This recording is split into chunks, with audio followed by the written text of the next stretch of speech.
Welcome to the Joy Lab podcast, where we help you uncover and foster your most joyful self. Your hosts, Dr. Henry Emmons and Dr. Aimee bring you the ideal mix of soulful and scientifically sound tools to spark your joy, even when it feels dark. When you're ready to experiment with more joy, combine this podcast with the full Joy Lab program over at joylab.coach. Hello, I'm Henry Emmons. And I'm Aimee Prasek. So welcome to Joy Lab, where we infuse science with soul to help you uncover joy. To do that, we focus on our elements of joy. Those are the positive inner states and emotions that become the building blocks for a joyful life. In this episode, we're talking about that third lesson of loving well, which we're now calling Be More Permeable. So in episode number 6, we introduced these 5 lessons quickly and used the word vulnerable. Vulnerability is really essentially when we open ourselves up to risk, uncertainty, emotional exposure. And in this episode, we actually really like the somewhat similar concept of permeability. To me, it just sort of feels more empowering and dynamic. Maybe simply because vulnerability is a bit of a buzzword. I'm not trying to dismiss it.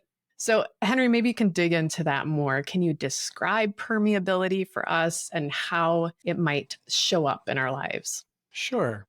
So, you don't often hear people described as permeable, but I like it because it reminds me that we are part of the natural world. In nature, you don't see healthy organisms wall themselves off from their surroundings, at least not for very long. There is this constant interplay with everything around it, a give and take that is what really makes life possible. And I think our emotional lives are not that different. We are not designed to be impenetrable fortresses, to shut ourselves down so that we just can't get hurt. Yeah. Now, we do that. We all do that from time to time. We do it unconsciously. If we feel scared or hurt or betrayed, it is just a completely natural reaction. And I think it's okay to shut down when you need to, but just not for too long. If we stay closed off, if we try to make ourselves strong or try to protect ourselves, it ends up just hurting us more. Because when you're closed off, you just can't let in all the good stuff that's coming your way either. So I think being permeable means to soften up our defenses a little bit, to let emotions in, and also, importantly, to let them out again. So to be really alive, we have to be open and let all of life flow in and through us. Yeah, I really love thinking about permeability because of that flow that you're describing, Henry, letting it in and letting it out. It also makes me think of a bit of an obstacle that can snag us here. And that obstacle is oversharing.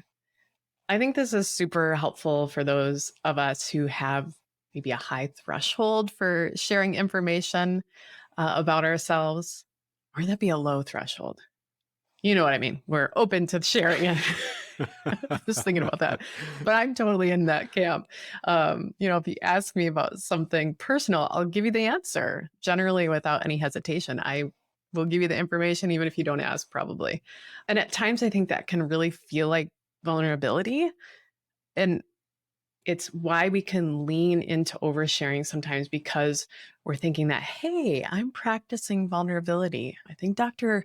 Brene Brown actually gets into this, noting that just dumping information on folks is not the same as vulnerability. And that's because we can actually be completely emotionally impenetrable, walling ourselves off, like you said, Henry, while also oversharing, which kind of seems wild.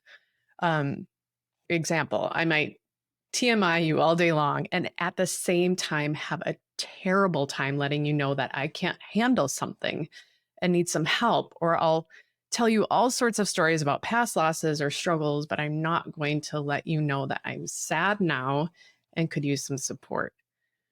So I think that's where this concept of permeability helps, or at least for me, it suggests sort of this more even ground. Maybe I just get caught up in the words here, but for me with vulnerability, it feels like I'm only opening up to the idea that someone is going to hurt me. That revealing my true self, my fears, my dreams, that if I do that, I open myself up to the firing squad. And that's true. People can be mean when you put yourself out there. But I guess I want to create the space where I'm not just sort of opening myself up to pain, like doomsday prepping for my true self to be revealed and then assaulted, but instead opening myself up to whatever, good and bad, and that I can release whatever comes at me. I can let it move through. There's room for good and bad. There's a place for back and forth. And that type of permeability seems more empowering for me, I think, if I'm making any sense here. Yeah, I think you're making a ton of sense. Pain and joy, they're all part of life, and we are meant to let them in. But as you said, there really needs to be a back and forth. About 20 years ago, I went through a really rough personal stretch. It lasted at least 3 years, maybe longer. I lost my father first, and then just a few months later, my birth father died, and then my birth mother, and then my sister. This all happened over this 3-year period. Most of their deaths were really complicated, and so were my emotions. And I just sank into this melancholy that I could not shake. And in retrospect, I'm not sure I actually wanted to shake it. There was something about having that depth of feeling, the rawness of those emotions, that I don't think I really wanted to let go of. So I held on to them for a few years until they just gradually ebbed away. Now, I know that grief is different for everyone, and there's no set proper amount of time for moving through it. And I don't judge myself for taking so long. But from the vantage point that I have now, I realize that at that time in my life, I just didn't know how to do it any differently. I had no idea being permeable, staying open, means that you not only let things in, but you also let them out, It's like if you think about a pond of water, it gets stagnant in there if there's not enough fresh water flowing in. And it also gets stagnant if there isn't enough water flowing out. So it's this dynamic system, and so are we. I'm thinking like all those losses, Henry, sometimes, when it rains, it pours. I'm thinking of that saying. And at the same time, I'm thinking of that saying, time just heals all wounds. But man, if it's just pouring in and you're just waiting for time to heal it, you can sit in that space a long time. It can get very stagnant, like you're saying. Sort of in this note here, there's this self-regulation model I really like called intentional systemic mindfulness. Just as an aside, I'm realizing this is why it's sometimes hard for me to make friends, because I start off sentences like that. There's a self-regulation model that I really like. Anyway, that's me. That's okay. Anyway, this model sort of hits on what you're saying. And actually, this model, along with some other theories, is actually baked into our Joy Lab program, which is why Joy Lab works so well. But intentional systemic mindfulness was really influenced by systems theory. So really diving into that open system you're talking about. And the idea that everything impacts everything else, essentially. And so every sort of subsystem, like a dynamic, complex human, must be studied at its whole, rather than reducing it to all these little isolated parts. On top of that, there's all these feedback loops within the system with the purpose of helping the system, helping us maintain order or self-regulation or balance, harmony. So the idea here is that, like you said, Henry, we are not a closed system. We might think we can close ourselves off, but it's impossible. Our feedback loops are still operating. Stuffed down emotions are still circling around and impacting our balance and harmony.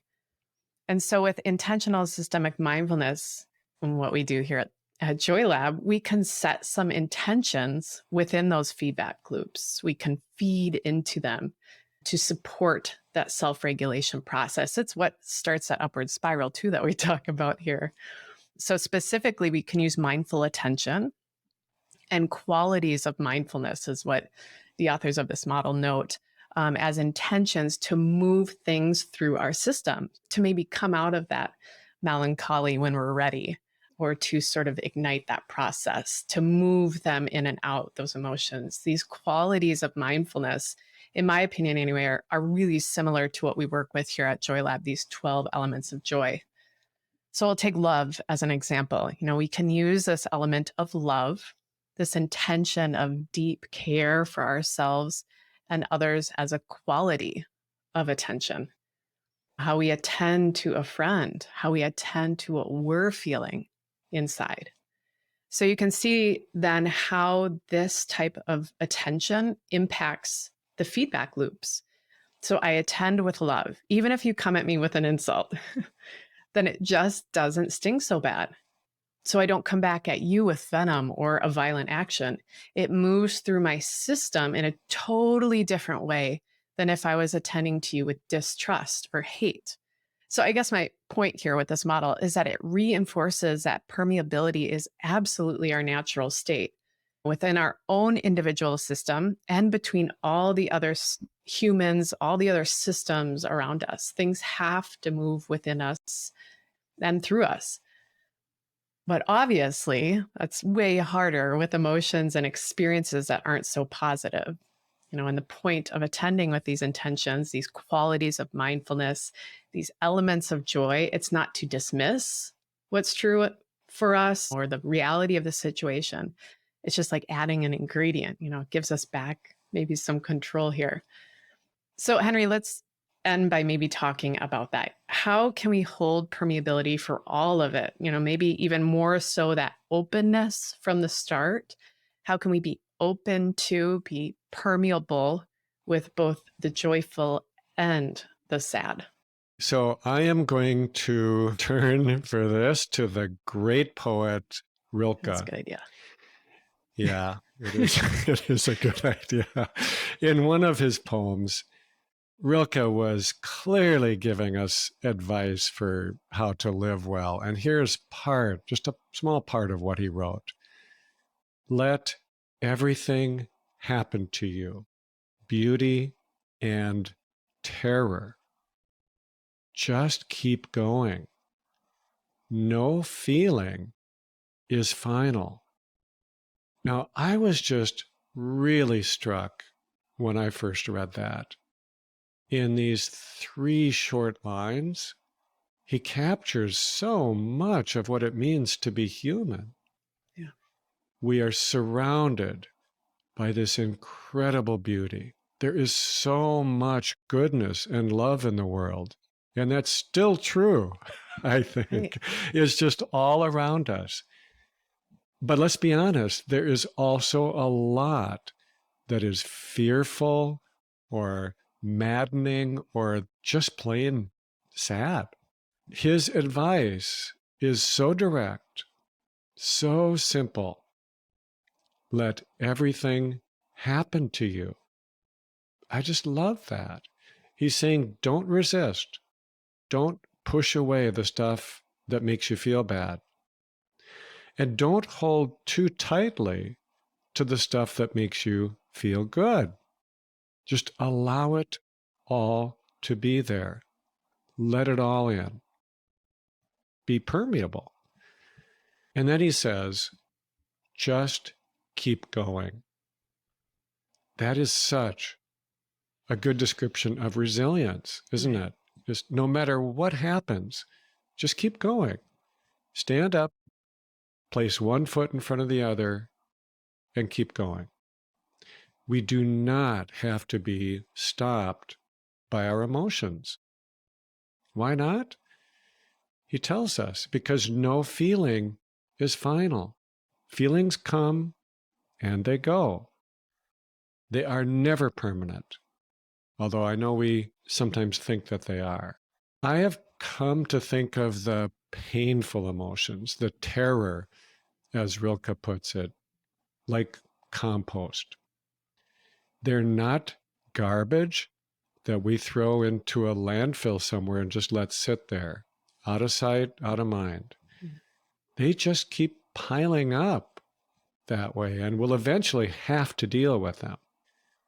But if we can let them in and turn them over once in a while, like you do your compost, maybe add a little moisture if you need it so it can decompose, well, eventually it will turn into something really rich, something life-giving.